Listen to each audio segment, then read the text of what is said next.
I can start with a question to warm us up. David, you made these 32-minute tips of for turbulent times videos, and I'm using the videos in the Danish group as a Christmas calendar. So one video every day until Christmas. Wow. Yeah. And what was the idea behind it, other than help us during turbulent times? Well, obviously, the turbulent times hit everybody's attention. So my thing was, how could I help as best I can through our communication channels, let people know, look, guys, this is where GTD comes to the fore. This is where either change and challenge and surprise throws you off your game or throws you on your game. So I was just trying to give some tips about how to get back on your game or on your game to begin with, or stuff from the game. Hey guys, you know, God, I don't know what to do. Go change your light bulb. You know, and a lot of those things were just common sense things for me after 35 years of doing this stuff. But I figured, okay, it might be pretty easy for me to create some little snippets that might be useful to the world, you know, that are dealing with this, that don't have a lot of time. So how about 2 minutes? You know, why not? What could I do in 2 minutes? So it was a challenge and an invitation to me to say, what can I say in 2 minutes that might be useful to somebody, whether they got GTD or not, but that had its own sort of self-contained value in terms of what that thing was. So that was a fun and a creative exercise for me just to do that.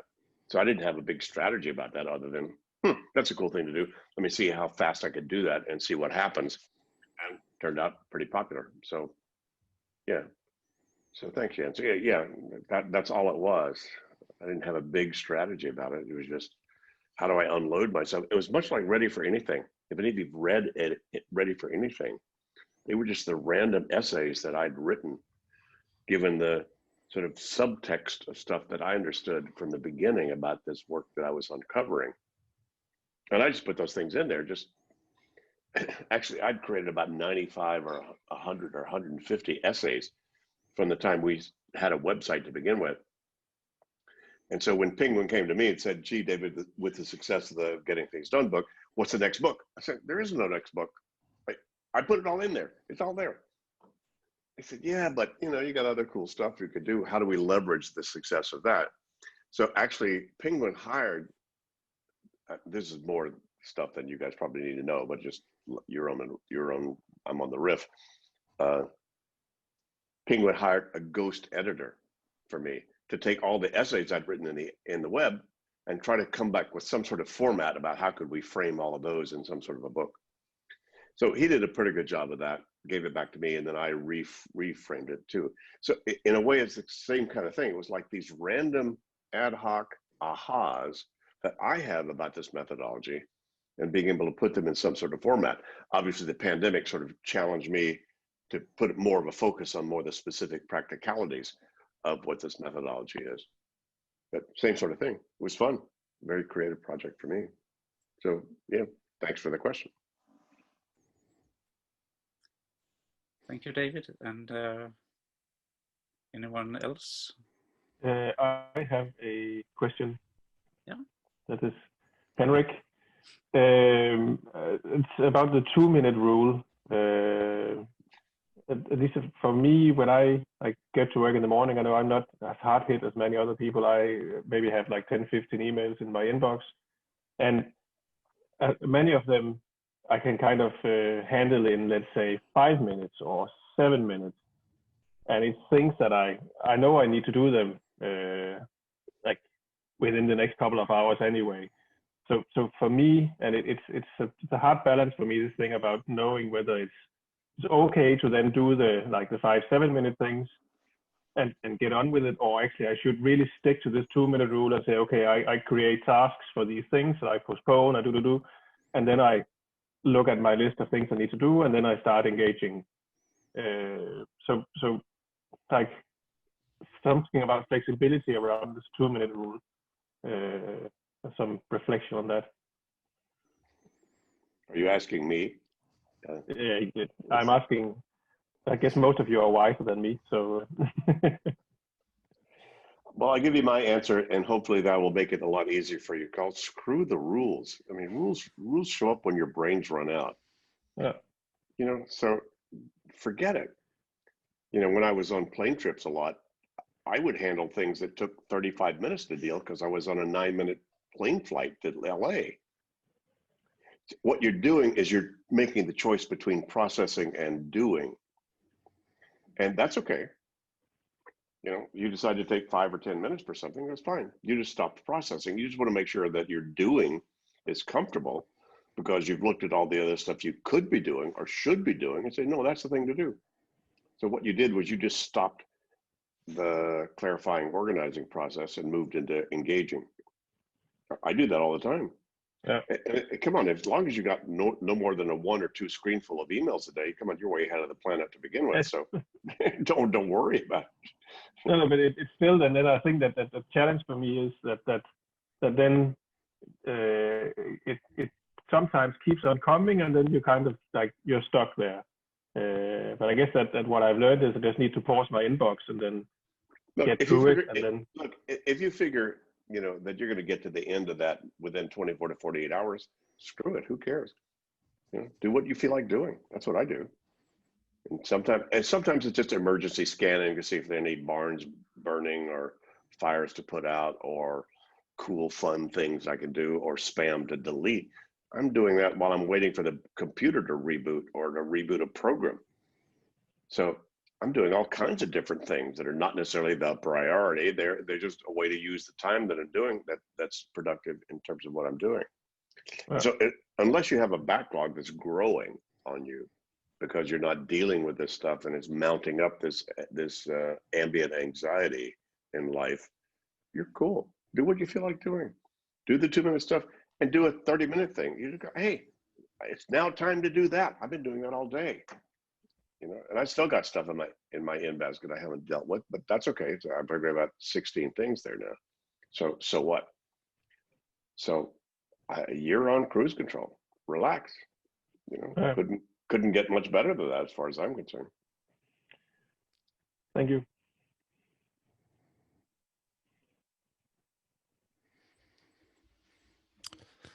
We have a question now from Søren Peter.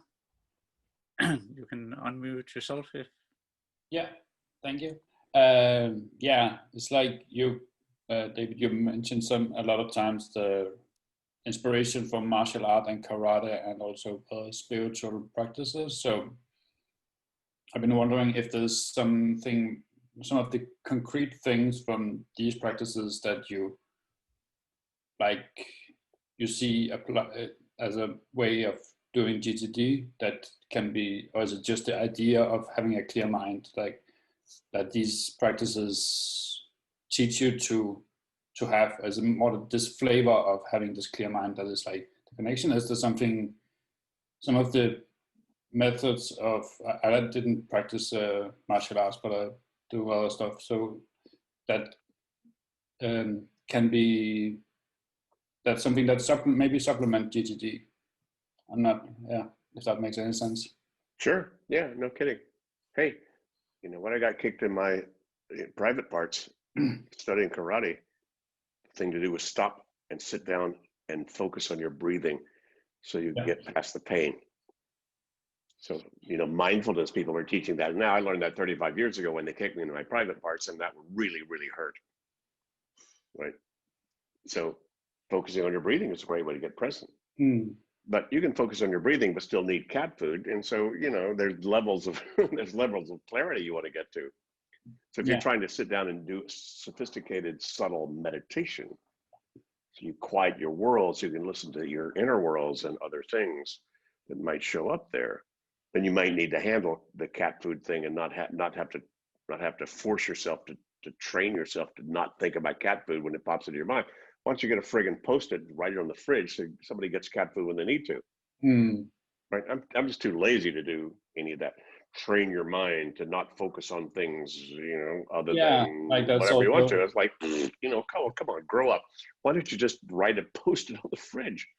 Then yeah. you're done. So my whole thing was, all this stuff has to do with helping get you more clear and present to do whatever you want to do when you're clear and present. But that may be cook spaghetti or tuck your kids into bed or watch your girl play football instead of being on your smartphone. So there are a lot of reasons to be clear. Yeah. So, all these things, all of what I did was uncover how do you get the distractions of your commitments in your life off your mind without having to finish them. And that's what GTD is about. You have to decide how important that is to you. Yeah.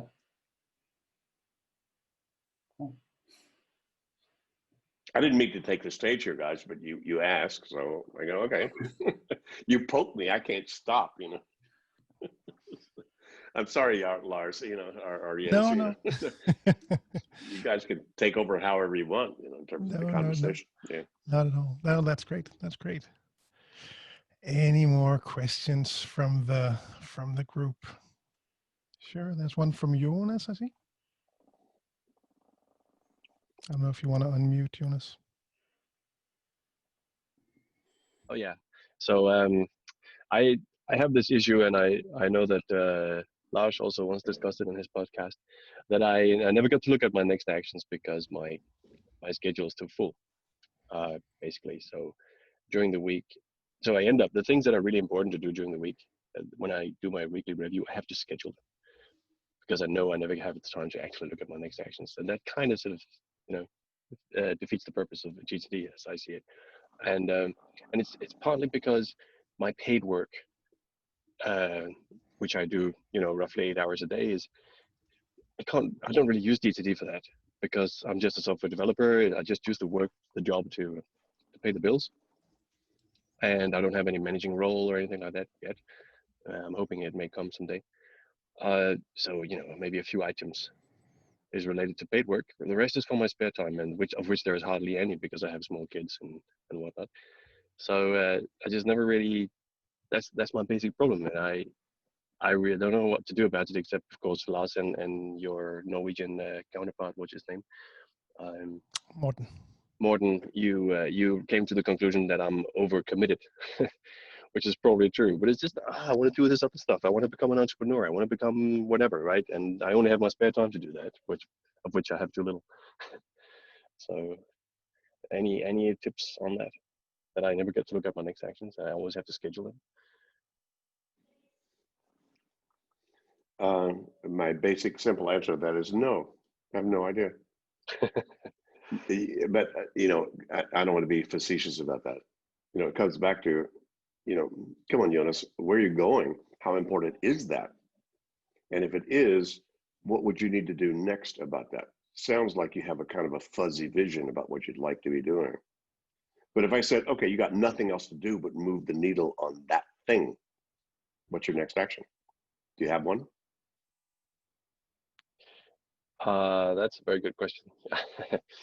That is the question in terms of GTD.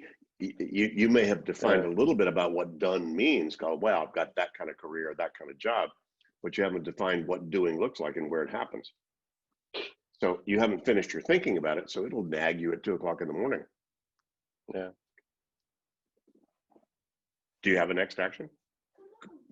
Could you figure out one? Right now, make a guess. I'll pay $1 million Danish euros, or I don't know. Oh wow, I'll pay $1 million right now. If you figured out one thing to do right now, if you had nothing else to do but that, but move the needle on that, where would you go? What would you do? Yeah, I would try to sell more stuff on the internet through. And how would you do that? So what's your next? I'm talking about real things right now. You got nothing else to do. I'm going to pay you to move right now. Is this a website to yeah, I know these are small things, but I would design some more t-shirts. And what do you need to do to design that? What's the next step to design? Draft ideas? Make some drafts and then upload them. Great. How would you draft it? Do you know what software you'd use? What app you'd use to draft that? I do, yeah, because I made a few already. Okay. So you just need to continue doing that. Yeah, that's definitely one of my things. Yeah, one of my projects. Yeah. Well, no, I'm talking about an action. Yeah. See, you guys, if you guys haven't discovered or decided what the very next physical, visible activity you need to do about things you've got commitments about with yourself, you haven't finished your thinking. You're not appropriately engaged yet with that. That's why it's on your mind. What do you need to do, Jonas, to get that off your mind? That's my challenge to you. If I were your coach, I go, hey, Jonas, what's got your attention? Oh, I need to think about this next kind of level of game I want to do professionally. Fabulous. And by the way, what's the outcome there? It's called get that under cruise control, figure out where I can do it or not. Fabulous. Now you got a project. And what's the next step? So the thing is that I have a bunch of these projects and I have defined next actions on them, but the same next actions are always lying there, turnover from week to week, right? And they're kind of, I believe that they're active projects, but in reality they're not, and that's where I suppose. Yeah. Well, I got to be more honest with myself. Well, you need to move up that horizons and go, okay, how long are you willing to wait to make decisions about that? And just put that in your calendar. Go ahead and let yourself relax for 2 months. Say, hey, 2 months from now, let me remind myself of these things I might want to do, and relax. Just hand it your life as it's coming toward you and just say, okay, when should I revisit this possibility? Good point. Thanks. So otherwise, some part of you says, Jonas, what are you going to do about it? What are you going to do about this? What are you going to do about this? What are you going to do this? You got a monkey in your cage. You can't shut that monkey up unless you decide, wait a minute, what do I need to do about this? I can't make a decision right now. Great. When would you like to remind yourself that you might want to think about this again in some significant way? 2 days, 2 weeks, 2 months, 2 years, I don't care. I would just ask you, and then you park some reminder of that would trigger that at that time. Then some part of your brain goes, okay, let me just hang out, bang around like a ball on a pinball machine until see what life brings to me, because I know that on February 16th, I'll ask myself, how am I doing about this? Awesome. Yeah. Does that make sense? Yeah. You need to get control of what feels like it's out of control, but you don't have to do that by finishing or deciding things. You need to make sure that you're clear about what the process is that you're engaged in to appropriately engage with that possibility. That's the subtle part, you guys. That's why most people have no, guys, if you have not taken level 2 from Lars about GTD, that's what that starts to indicate, called the definition of projects. And how do you start to engage with those things like that are not obvious projects you were given in your company or projects going on in the company, but a project called get clarity about my next career move. Should I get divorced or not? Should we adopt or not? Those are projects, guys. You don't have to have the answer to them, but the fact that those things may be on your mind, that's what you need to get accountable to yourself to identify as agreements you have or whatever. So sorry, I got on my pedestal, but you poked me. But that is such key stuff, guys. Great. Good question. Good question, Jonas. Thank you. Thanks. And why do you live in Amsterdam? We have also a question from Michael. Welcome to unmute. Yeah. I just inspired by the discussion between David and Jonas, the stuff about level 2. It really makes a lot of difference in your GTD practice. I can only acknowledge that. So as part of my own improved GTD practice, I've listened to the book a lot of times, and I had a discussion with Jens the other night about what will actually trigger a revised version or edition of the book of GTD, or is it just come to a stage where it's just generic enough that it will never change it? It's just but what could trigger a revised edition of GTD, David? That was a discussion we had the other evening, very late, and now you're here. So reflections. Well, first of all, I'm 75, guys, so I don't think there's another edition in the works. So deal with it. That was part of the discussion as well. Come on. And actually, the only reason to write the new edition in 2015 was because the audience changed so much. And again, my awareness of the different vocabulary and ways to describe and understand the stages got a little more sophisticated after all those years. But the methodology didn't change, so none of that's really going to change. So, if there was only another edition of it, it would only be because either the audience has even changed significantly, but I can't imagine any other reason. I mean, come on, guys, in 2090, when we're flying to Jupiter, they still need an in-basket. They still need to decide next actions about what the in-basket captures. Yeah. They still have to have some organizational system to remind them of what they just told themselves they need to be reminded of, that they can't finish in the moment. They still need to have some reflection and review process that looks at the whole gestalt of all that stuff so they can get onto Jupiter or off of Jupiter. So I can't imagine there's nothing that would change in the methodology. That's a whole lot of what my 35 years was about, was finding out what does not ever need to change because it's universal in terms of the principles. So, a 9-year-old needs to empty their pack at the end of their work school week and get the note that came from the teacher their mom needs to sign.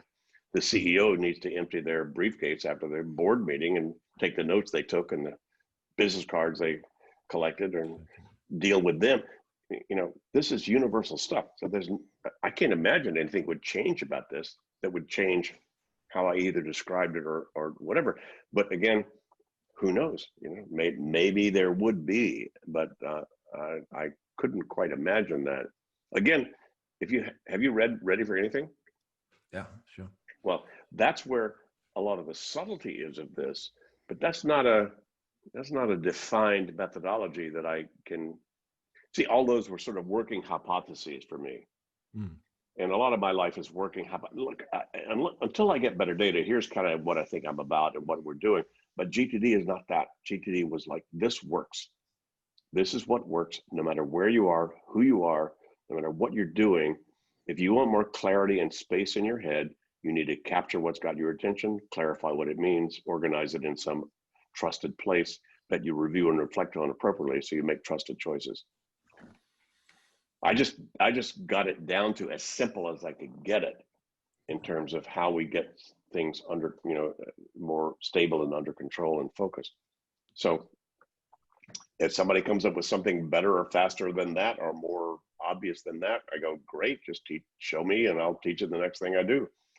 I just haven't had anybody people only try to punch a hole in GTD because they kind of look at it from the outside and say, that's too complex. I go, well, what's so complex about capturing what's got your attention?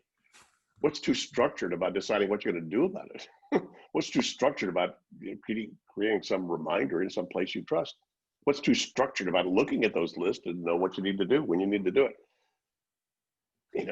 And nobody's been able to punch a hole in that other than people that just are trying to use it for butter their own bread by trying to criticize it. I was recently in a bunch of job interviews, which ended good. But I told them during my interviews that I was practicing my GTD and say, what is GTD? It's getting things done. And then they immediately get the impression that you're messy, right? That you're not getting things done. And do you have any comments on that? Have you met that response?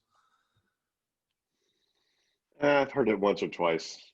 I just go, well, gee, I would just turn it back around to them. By the way, you're getting things done, all the things you want to get done, and with no stress. And if you are, you already know this. I'm just still working on it. By the way, if you think you've already got it nailed, you may not be playing a big enough game. That's probably not what you want to say in an interview. No. but that's the point of view I would hold. Yeah. Right. Thanks a lot, David. Thanks a lot. Yeah, you got it. Yeah, thank you. And we have a question from Torbjørn.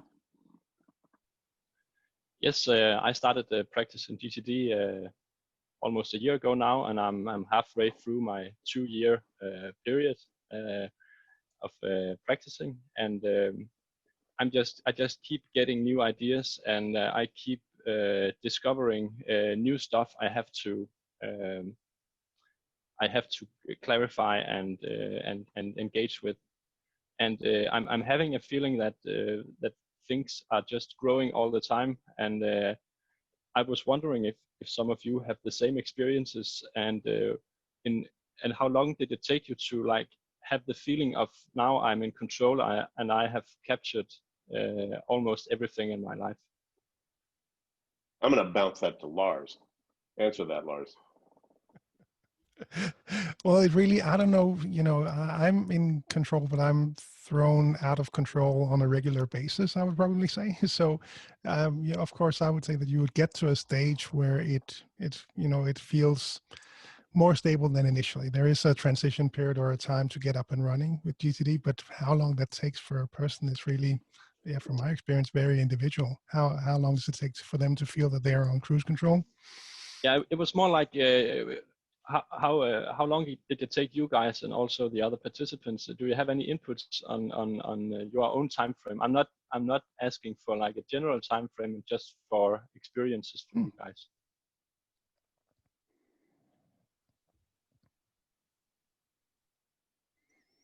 Torbjørn, you really going to look into this someday maybe list. Yes, and it's also growing every day. I keep putting projects in my incubate, which is my sort of list for projects that I have taken a decision about committing to, but I don't have the resources right now. So I have two lists. I have one I haven't committed to yet, and something that is waiting when my resources are there.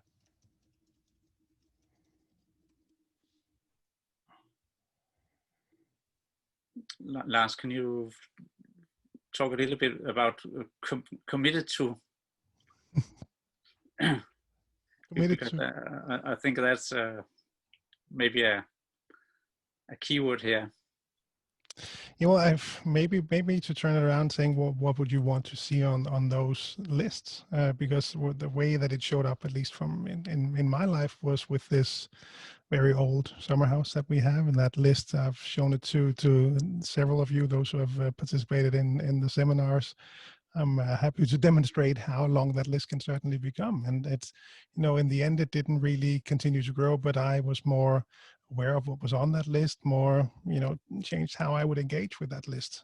So how frequently I would work with it, what I wanted to put on that list, more, diligent in weeding out stuff that was on that list. So, yeah. I don't know about a time frame. I really don't know when I felt that was under control.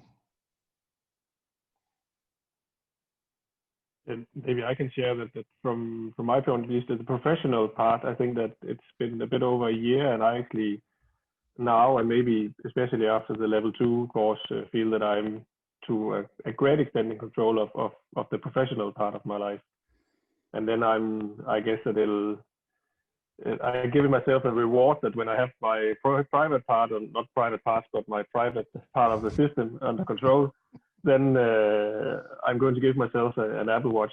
So I'm working hard on getting the private part of the GTD done as well. But I think it could be, I guess, half a year more before I fully feel in control there as well. It takes time, definitely.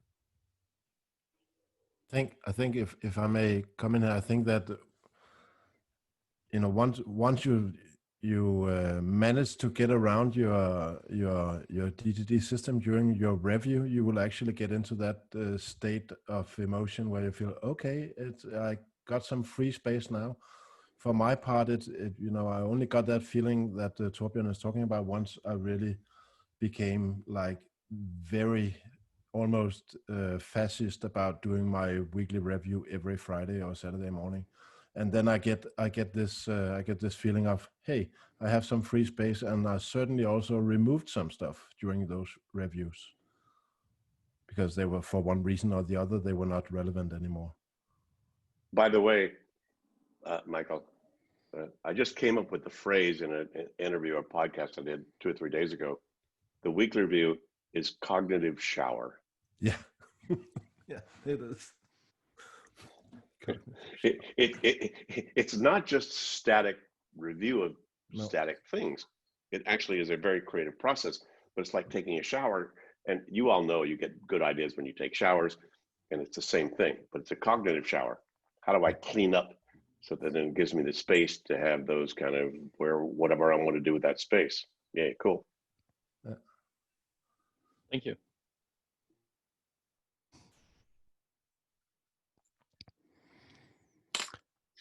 Then we have a new catchphrase. Excellent.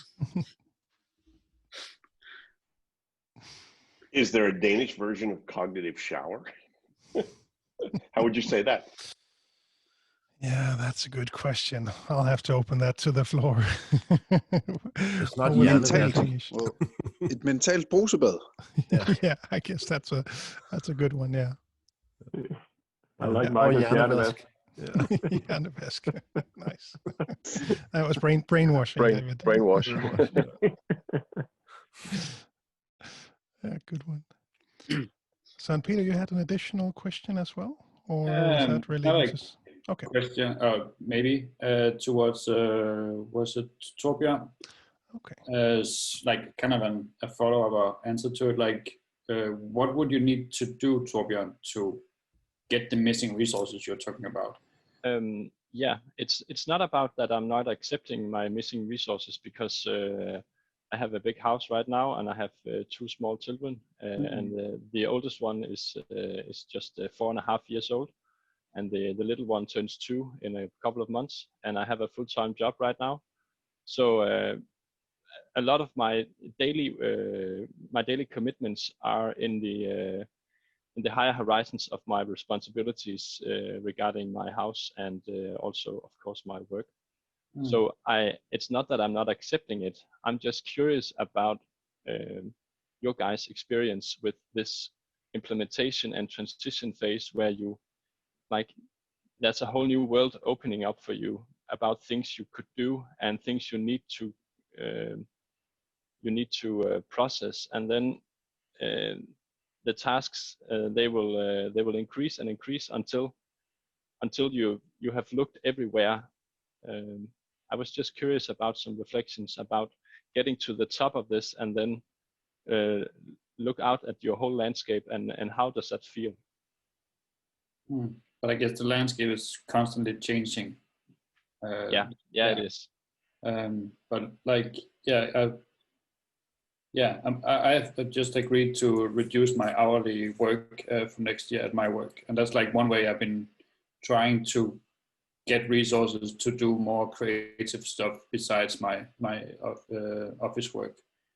So like that's like, it was just a kind of a suggestion for you, but maybe that's not what you're looking for. Like, what can you actually do? Because maybe there's a project to do something completely different to make room for what you want to do. Yeah, but it's not like I'm not. I don't want to be anywhere else where I'm now. I'm accepting my reality as it is, but yeah, I was just curious about hearing your guys' journey from you started until now as well. I think if I may chip in again, I think that I had a very messy GTD system and a very messy practice, which was not very much organized. And I'd say that once I got a good organization on my areas of responsibilities, I had a hard look on my projects, and they actually changed a lot. And then I got some very good input to the higher horizon from that. I mean, look, okay, these are actually my areas of responsibilities, my kids, my jobs, my whatever you have in your system, and certainly for my relationships, in terms of my kids, I have, agreed projects with the kids. What is it we want to do the next year, you and I together? And, and it gets a lot of value into that, driving that natural planning model and into those areas of responsibilities. And it also, had me take a hard look on what actually shouldn't be there, and also making some decisions on, I'm not going to do this anymore because I have changed priorities right now. Yeah, it took me 3 years. By the way, let me just insert thousands of hours, quite literally. I've spent one-on-one with some of the best, brightest, busiest executives you'd ever meet in the world. 80% of their attention is on their personal life that they've let go to hell in a handbasket because of their focus in their professional world. And so when they were brought back to, well, wait a minute, oh yeah, they were given permission to actually apply the GTD model to their personal life. That was like light bulbs going off like crazy, transformational for many of them, because that's where most of their attention was. And the lack of managing that was then sucking wind out of their sails for their executive and their professional work. So, Michael, thanks. Absolutely. The psyche doesn't know the difference between personal and professional. It just means what's up. So I saw Henrik's daughter or son, whatever, came over and gave him a hug. That's like, yay, of course. That's what matters in life. And so making sure those are still current and available, we all kind of do that intuitively, I think, but making it a more conscious and objective process, like level 2, GTD training, or just focusing on Horizon 2 is huge for a lot of people. So yeah, thanks. Yeah, and let's remember we have the 2-minute rule, and then we have the 24-hour rule.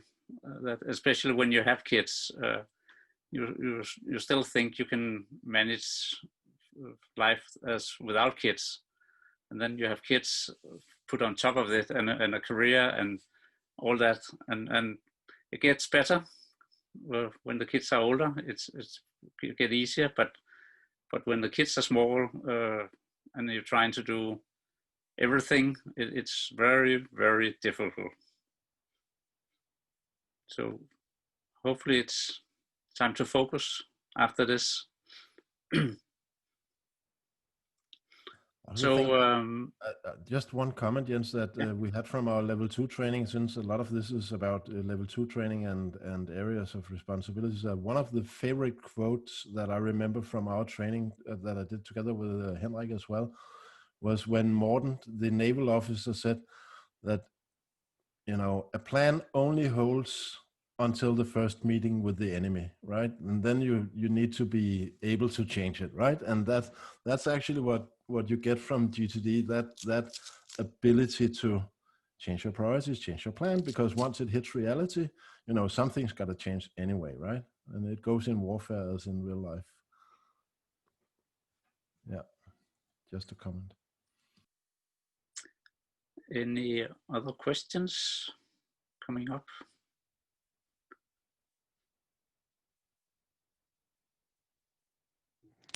Sorry, just wanted to share this one as well. So for those of you already in the Danish Masterminds group on Facebook, you probably know that I've started sharing some of these from our great Indian colleagues, the GTD franchise guys there, and they've made some really nice visualizations. And I thought this one, fit pretty well with what you just said, Michael, what we were just talking about.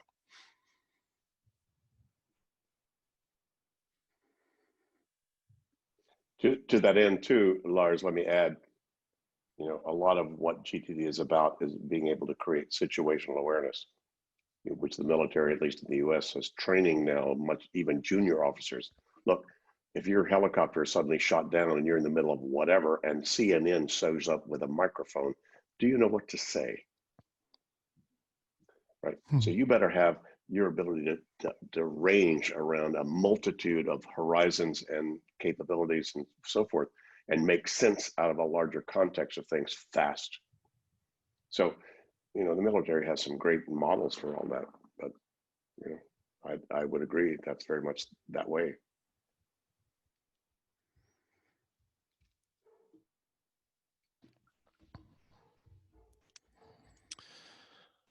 All right. Any other questions showing up? A lot of good stuff already.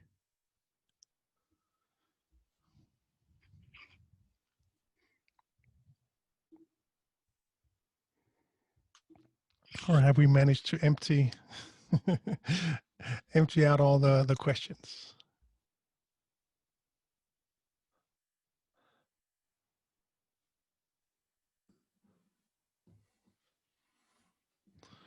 Morning routines to get going from Jakob. You want to elaborate a bit on that, Jakob? . 。 . 。 . 。 . . . 。 . . . . . . . 。 . . 。 . . . 。 . . . 。 . 。 . 。 . 。 . . 。 . 。 . 。 . 。 . . 。 . . . . 。 . . . 。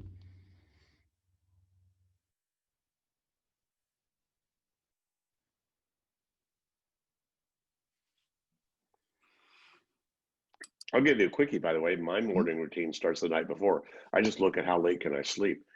You know, that's my morning routine. Where do I have to be when and do what? So I know what my hard landscape is for the next day. And then I just do what I feel like doing. So that's my morning routine. Sounds nice. Yeah, sorry, I'm just walking around the house, kids everywhere, just needed to find a corner. Yeah, well, I find it sometimes it's, well, it might be just bad habits, but getting started the right way when you land at your desk in the morning. And well, just curious what everybody else, not limited to David or Henrik, but what people do in the morning to make sure that they get started the right way with the right tasks.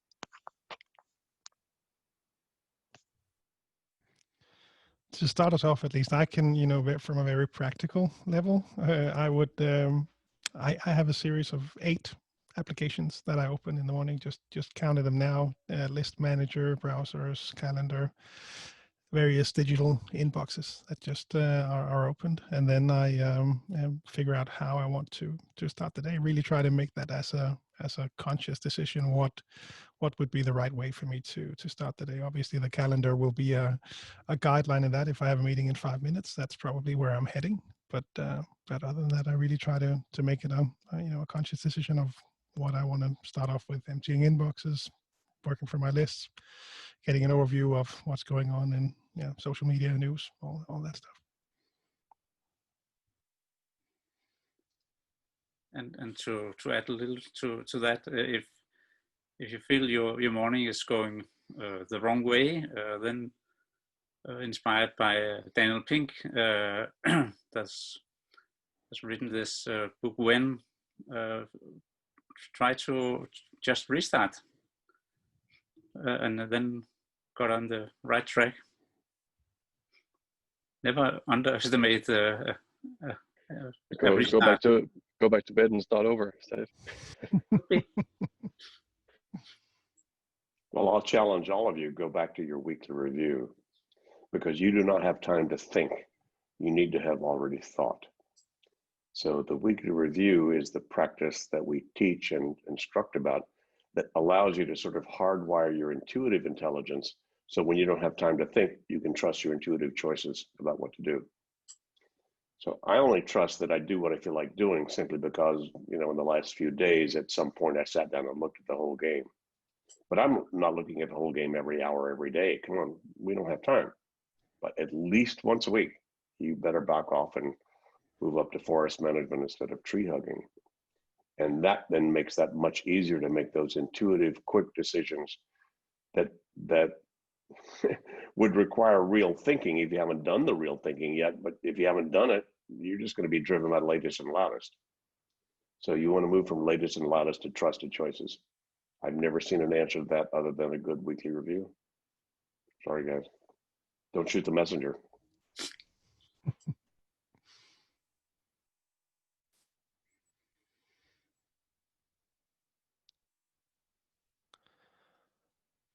All right, another one from Torbjörn, at least the one I see. How many active projects do you guys have at the moment? Yeah, I'll open that one to everyone and have a look at my own.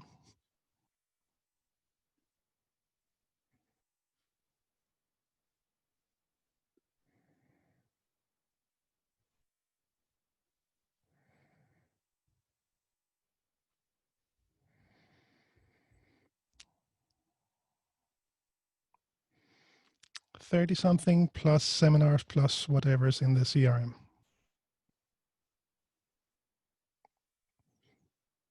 So 70, 80, 90, probably.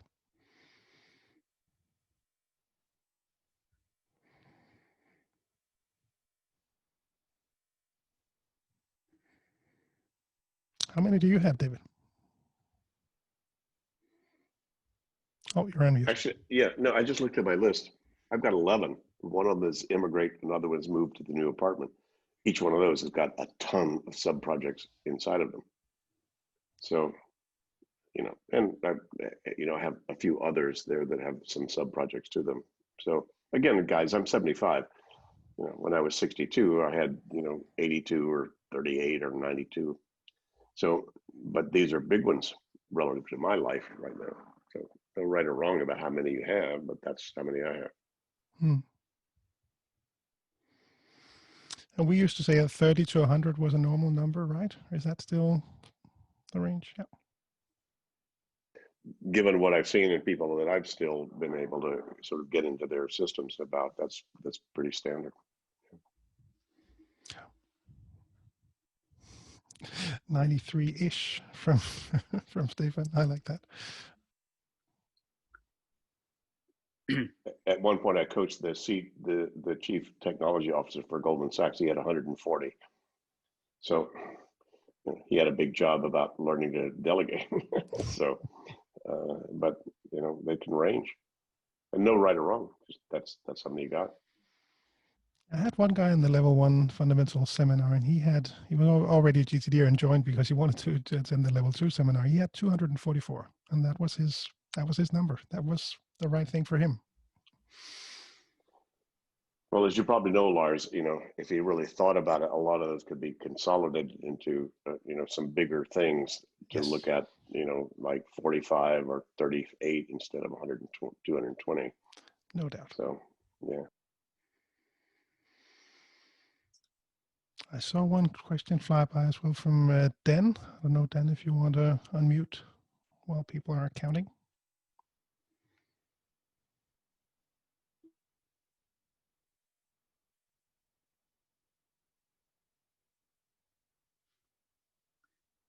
Sorry, I should read your whole whole thing, saying that you are there's no great video or audio. So the question was, you are in many ways the embodiment of the GTD, David. While any idea is bigger than the man, do you have any thoughts about how the GTD institution should evolve in the future, if and when you retire from active duty? There is no retirement. I can't stop telling people, look, you're on the planet to complete and create. So anything I can do to help you do that, and so that you start to see the world, when you start to recognize problems, you identify them as projects. So my work is going to be never done. I don't think I'll even make a big dent in that before I check out. So I can't stop doing that. So I'm still going to, in whatever form that shows up, like this.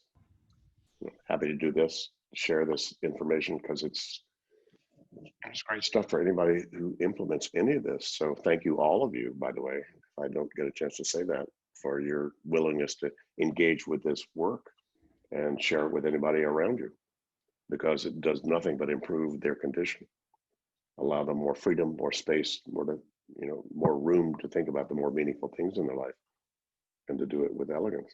So yay. Couldn't stop doing that if I tried. So, you know, here I am. I'll be around till I can't. Great. Any last questions as we are approaching the top of the hour? Yeah, one more from yours. Yeah, I have this issue that I found that most of my projects are actually what I call maintenance projects, and I have the feeling that it's a little bit not the way it's supposed to be.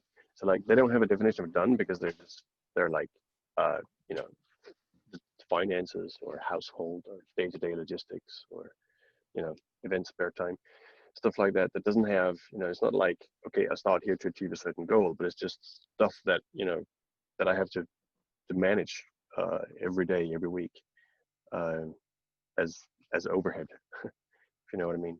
And that unfortunately takes up most of my time. So do you guys, do you have any thoughts on that distinction between maintenance projects and sort of real projects? Lars could answer that. Yeah, so that's a lot of what has been mentioned today with the different horizons of focus. So above those projects, you would have areas of focus and accountability. So one level up. So that is probably what you would refer to as maintenance projects, like finance, household, health, you know, hobbies, you know, whatever family might be in there in that list. So level up, have a look at the horizon 2. That is probably a good starting point, and may actually be really good input to what you were talking about earlier, and what David also said, to look higher in the horizon, higher in the horizons to see what might show up and how that might impact what you choose to engage in. Thanks.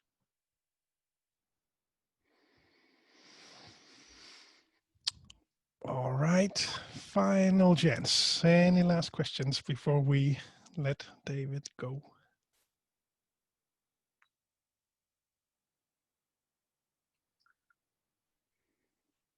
Going once, going twice. We've obviously been brilliant, or we've baffled everybody with our bullshit. So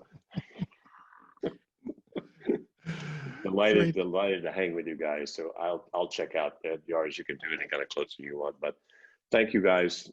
See you around again. I'm not far away. We're here forever. So yay. Yeah, thanks so much for joining us, David. I really appreciate it. Good questions and good answers as always. So thanks a lot for joining us. And if you want to see more to David, a week from now we'll end the year with David.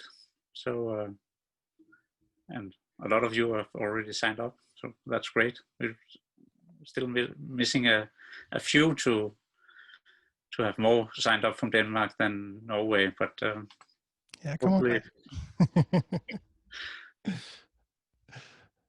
Yeah, but worth noting, as Jens will also share, that we have 120 people signed up, something like that, and Zoom has the capacity for 100 people. So there may be a shortage. Some people will drop off. I think we are half of the people signed up today, Jens. Is that about right?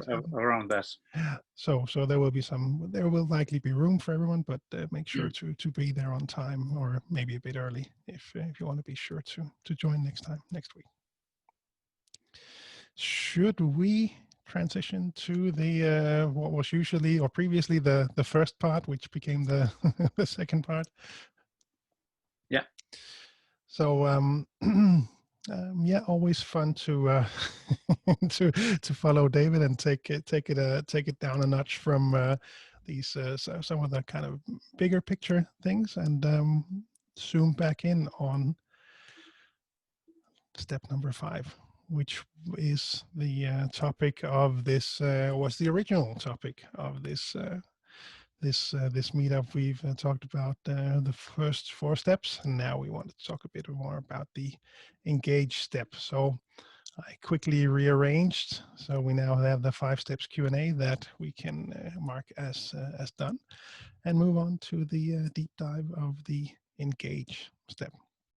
And just to reiterate and bring everyone to the same page, we are now hitting the limits of how long I should be using Microsoft PowerPoint. I will reopen that, so hopefully you can, maybe I need to reshare that. Give me 1 second. No, you're still seeing my screen, I think, right? Yeah. Good, great. So I have now you know where my time limit normally cuts off. No, so we have the 5 steps that we have been zooming in on, as you mentioned when we started off, Jens, and starting off with a deep dive into capturing things, identifying the stuff that has your attention, identifying inboxes in your life that you want to that has your attention, that you want to get to the bottom of. Then we talked more about clarifying, so figuring out what all this stuff means to you, going through those inboxes, and then subsequently organizing them, figuring out what kind of system you need to be able to manage all the stuff in your life.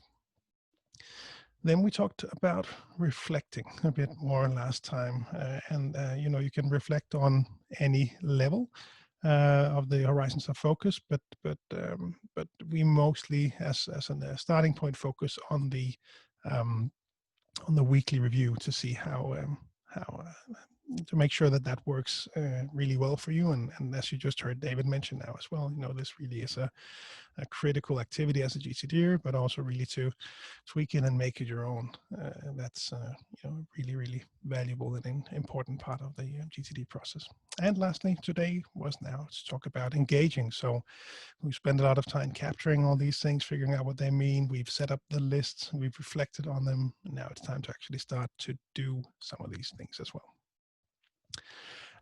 What I thought might be worthwhile just to take a quick detour from this was to talk about one of the biggest challenges that you might face in engaging, or at least one of the big issues that many people come across, which is stuff like this one and stuff like this one and notifications.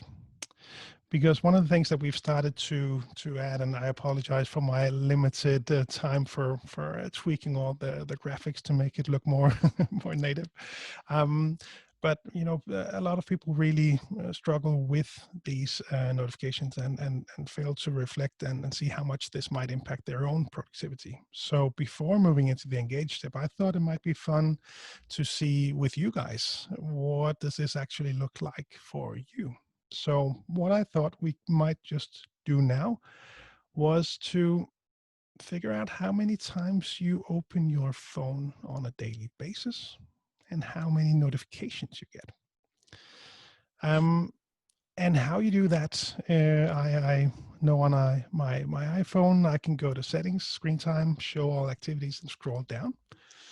And on Android, according to Google, I could go to settings and turn on this digital well-being, which should make the app show up in the app list. And then you can tap that digital well-being.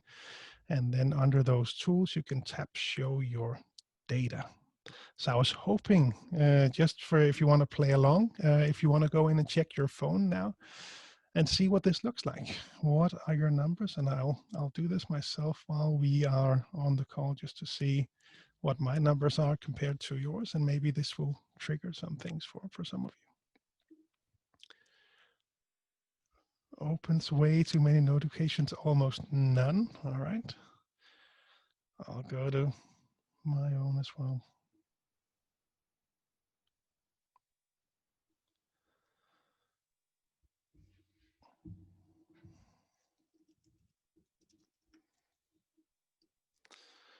Open 75.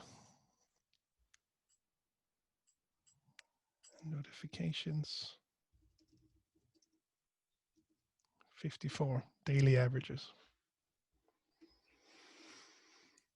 And I was actually a bit scared when I saw this, when I checked it earlier, but I see that, most of my notifications are from calendar. That's 28, messages 24.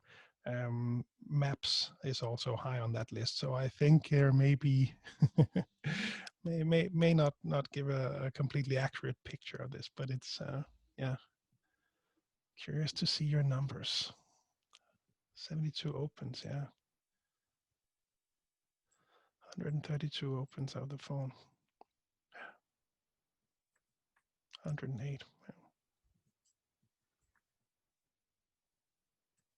290 notifications for Stefan. Seems to be the high score. Yeah. It's a lot, right, guys? It really is a lot. There was one, and I've probably mentioned this story to some of you before, but there was one guy that I coached that just disabling stock notifications and other stuff that he did not need to be notified by went from 250 openings a day down to these 60, 70, like it seems to be somewhat the range of what you guys are also seeing. It really does make a big difference. I mean, and for him, colleagues, family, customers really noted that his attention was more, directed at them at the present moment, as opposed to always going to the phone.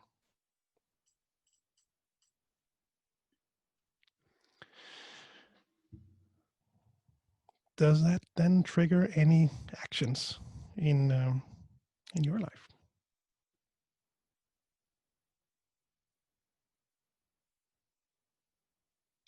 115, 107. Thanks for all the feedback.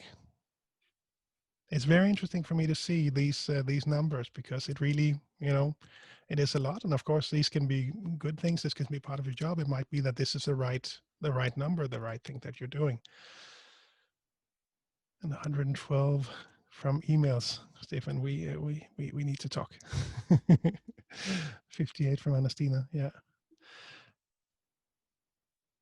My thinking with this was just to use this as a time to just ask you if you need to disable some of these notifications, because it takes literally 3 minutes to do. So let's say it's longer than 2 minutes, so I don't let you're not running away from the meetup right now.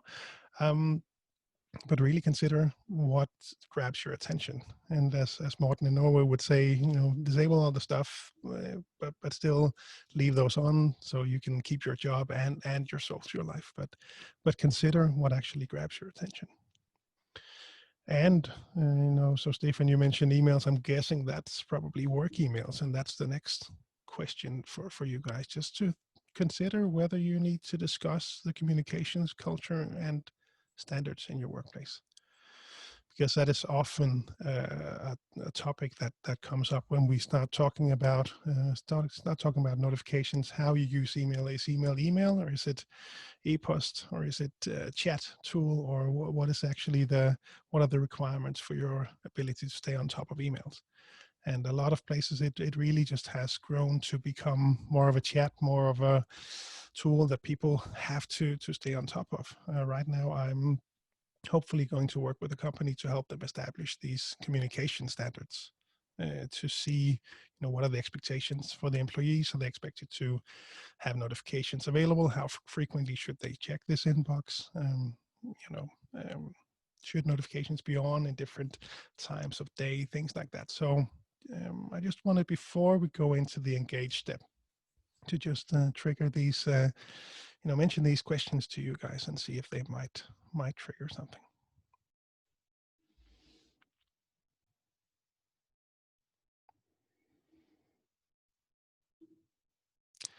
So let's talk engage. So this is the fifth and final step, as I was mentioning. And when it comes to engaging, so picking the right thing to engage with, whatever that might be, whether it's an active thing that you want to do, or whether it's actually maybe going out for a walk, getting some fresh air. We have 3 different frameworks that we can apply to help us make that decision. And these frameworks are, first of all, the limiting criteria. So as you may remember from the book, when you pick up a list and you decide what you want to work on, or you want to work on from your list, the limiting criteria will help you figure out, well, what makes sense for me to do right now. So that means based on where you are right now, what tools you have available, how much time you have available, and how much energy you have available. And if you still have more options to choose from, well, that's where the horizons of focus come into play. So to help you prioritize between the different things that you could be engaging in, that's where the horizons of focus come into play. So again, coming back to what we were talking about with David, it really is valuable information, valuable thinking, valuable clarity to get to invest some time in these horizons of focus. And I think for the topic next week of a half-year review, I'm pretty sure that this will also come up. So there'll be more about this next week. And the last one is the threefold nature of work. And that's where when we do the introductory speech, and when we start off, just to give an idea of what's in the fifth step, the threefold nature of work is, that's when they come into play. And that's where we like to start off. So that's what I thought we might focus on today. So the threefold nature of work, if we look at your working day or your life in general, there will be sort of 3 different categories that they would fall into from this perspective. First of all, some of that work would be predefined, meaning that would be meetings you have to attend, things you told yourself you had to do on a given day. It might be working from your lists. It might be working on emails that you've set aside to work on. That's the predefined work. Then we have the unplanned work that just shows up. So this can be your, your phone ringing, your colleague dropping by, but also, spontaneous actions. So just like David said when we talked before, there might be some things that you define to be the right thing to do at any given moment that might not even be in the system yet. So this could also be the unplanned work.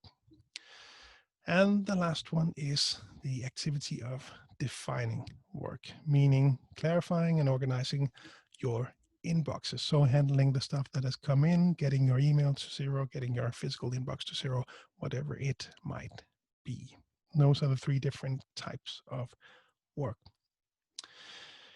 And what we used to do in the seminar, so some of you will have attended this, is to try to figure out how much time do we actually spend in each of these. And we've stopped doing that in these updated seminars, but I thought it might actually be a fun thing to consider today, also just to see if that might trigger some projects or thinking on your end.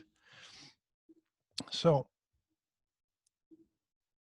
what I thought was just, to let you guys think this through from your own work and life. What is your current, how's your current average workday spent in these three different types of work? So meaning the predefined, the unplanned, and actually defining work. And at the same time, also in an ideal world, how would you want this distribution to be? Considering your position, what can you reasonably expect for that position?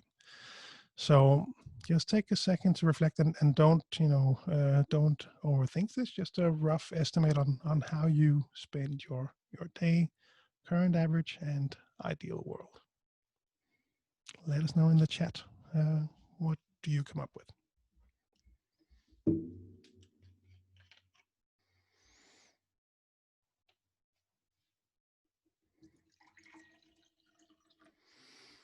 $55, $45 from Dan, should be 60, 30, 10. Yeah. Anna's defining 20 to 30, predefined 10. A lot of unplanned, yeah. Henrik, 40% unplanned. Stefan, 70% unplanned.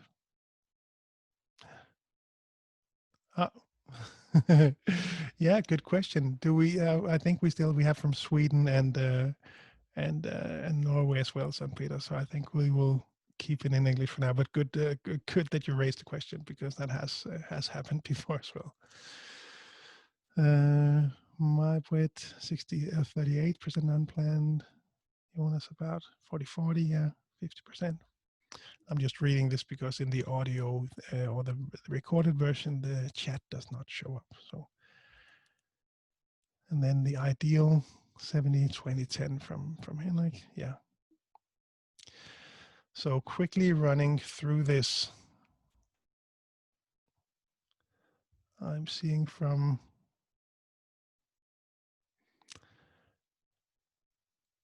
30, 40, 60% unplanned. And as usual, the normal request is actually to go down, see if we can manage this unplanned work in a better way, see if we can bring that number down. And obviously we won't be able to bring it down to zero. There will be, customers that give you a call. We have people that we interact with. Some of this will be showing up as unplanned, but seeing if we can bring this down. One thought I wanted to bring to your attention was to try to consider this, amount of unplanned work. How does that fit in with your usual amount of meetings?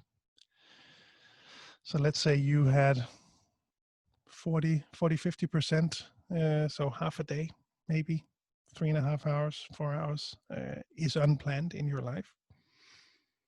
How many hours of meetings do you have on an average day, or teaching in your case? Yeah. How does that fit with the amount of unplanned work?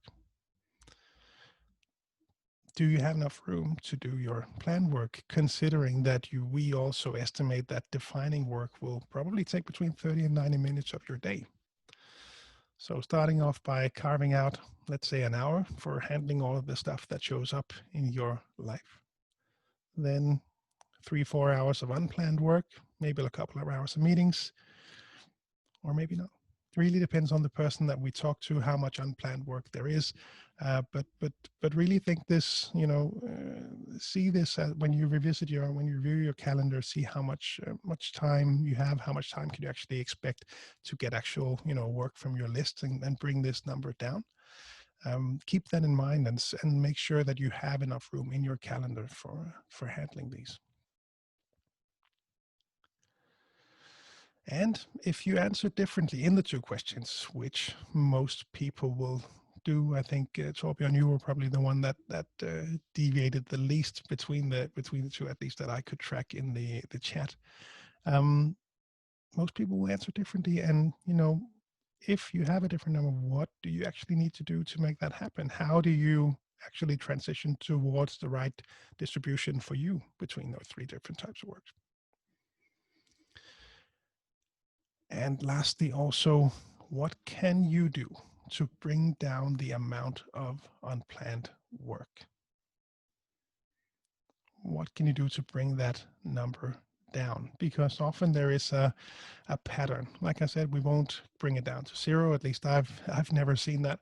But what can you do to get ahead of some of these things? What can you do to, what are the common interruptions that show up in your life? Or are there any other things that you can see, if we had done this differently, could we maybe set up a checklist, a standard operating procedure, something that would, maybe provide some more responsibilities to people to make the decisions on their own, being more careful about open door policies, whatever it might be.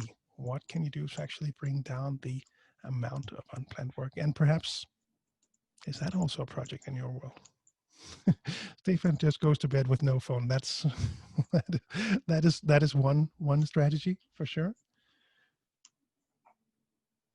And Torbjørn, you say to cut down on meeting time, I've started to respond that I can only attend 20 minutes of a 1-hour meeting. That forces people to be effective. Yeah, nice if you can if you're able to make that decision. Jonas, you had, I don't know if I managed to clarify while I kept talking. You said you don't get the question. Which one was that?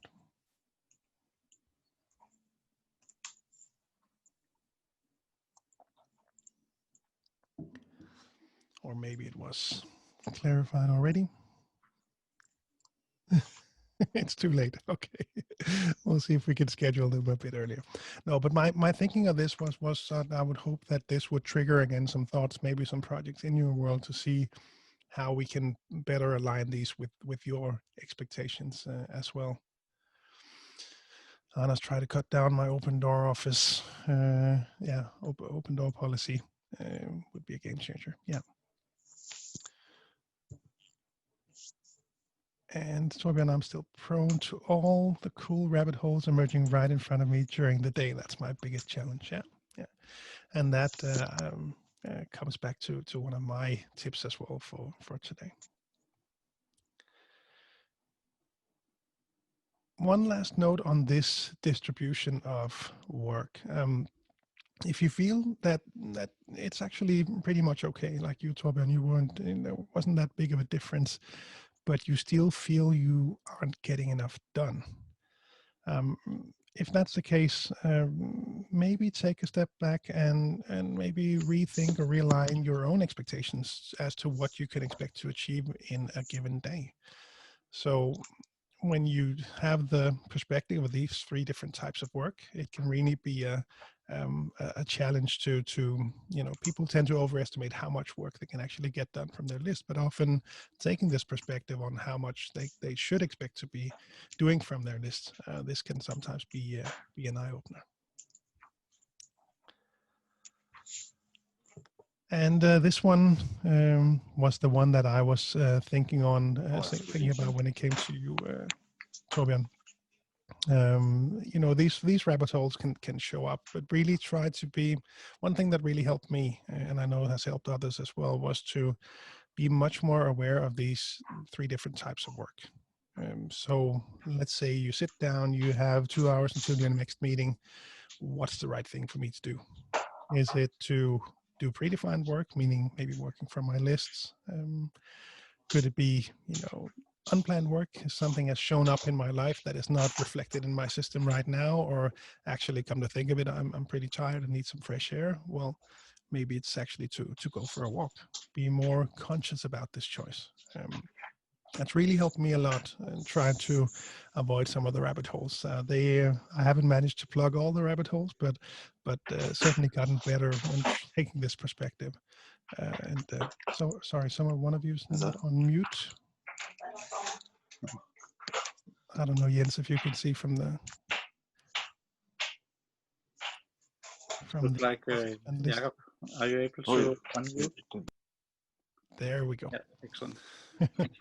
Yeah, no, so keep this in mind, because like I said, this has helped several people that I know, and also me personally in taking this perspective. It's the right thing for me now to do predefined work, unplanned work, or maybe defining my work, meaning now, it's been a while. I want to get in there and get a look at this last one in my inbox here, and have a look through that, and get to the bottom of that inbox before I then decide again, okay, now I emptied it, what do I want to do now?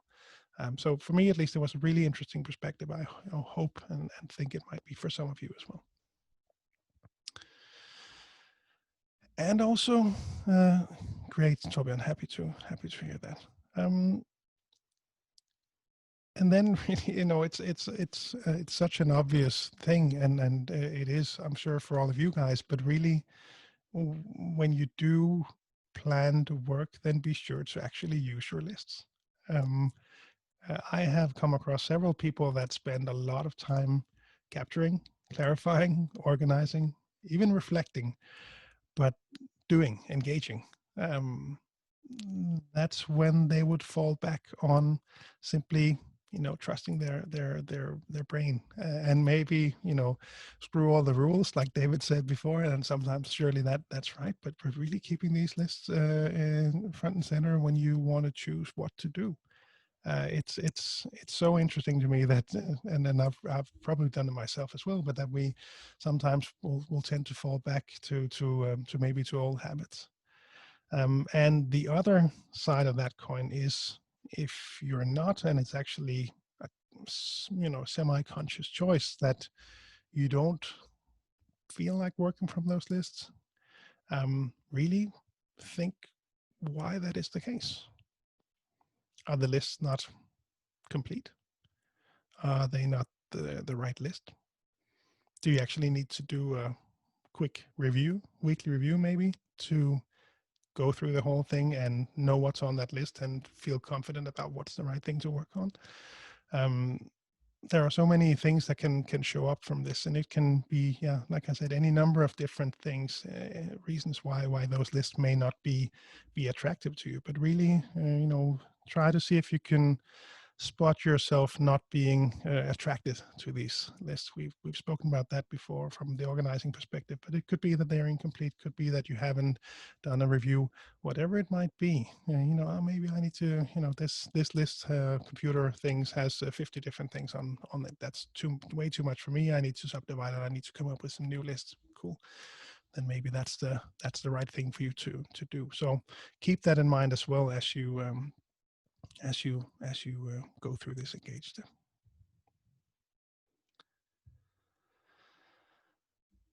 We are approaching the end of this meetup, the virtual Danish meetup now, and just wanted to before we end, any additional thoughts, questions, reflections on any of the things that we talked about today? Any changes you might make to your own practice? Maybe new projects were added to your lists, either from what we talked about just now about the engaged step, or maybe even coming back to some of the things that David said.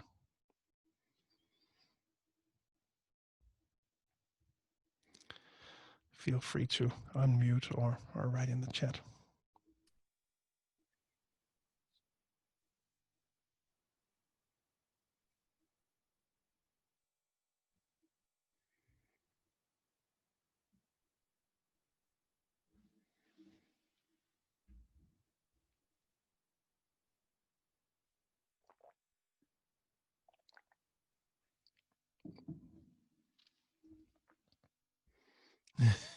need to leave. I think that means that we are approaching the end of the meetup. So I had to add this one. I think for the first time ever, we will have a quote of the day as part of our meetup. The quote of the day would be, "Screw the rules." David Allen. Thank you, everyone, so much for joining us. Thanks, Jens, as always, for organizing. Again, my apologies for not having the right Zoom meeting. It was set up, got deleted, so that's why we had a bit of challenges on that end. But glad you could all make it, and yeah, so good to see you all. Hope to see you all next week. And if you have any questions at all, you know our email address, or drop by the Masterminds group in Facebook, and we'll talk about it then. So thanks everyone for attending. A lot of fun, a lot of good questions, thoughts. Looking forward to seeing you guys next time.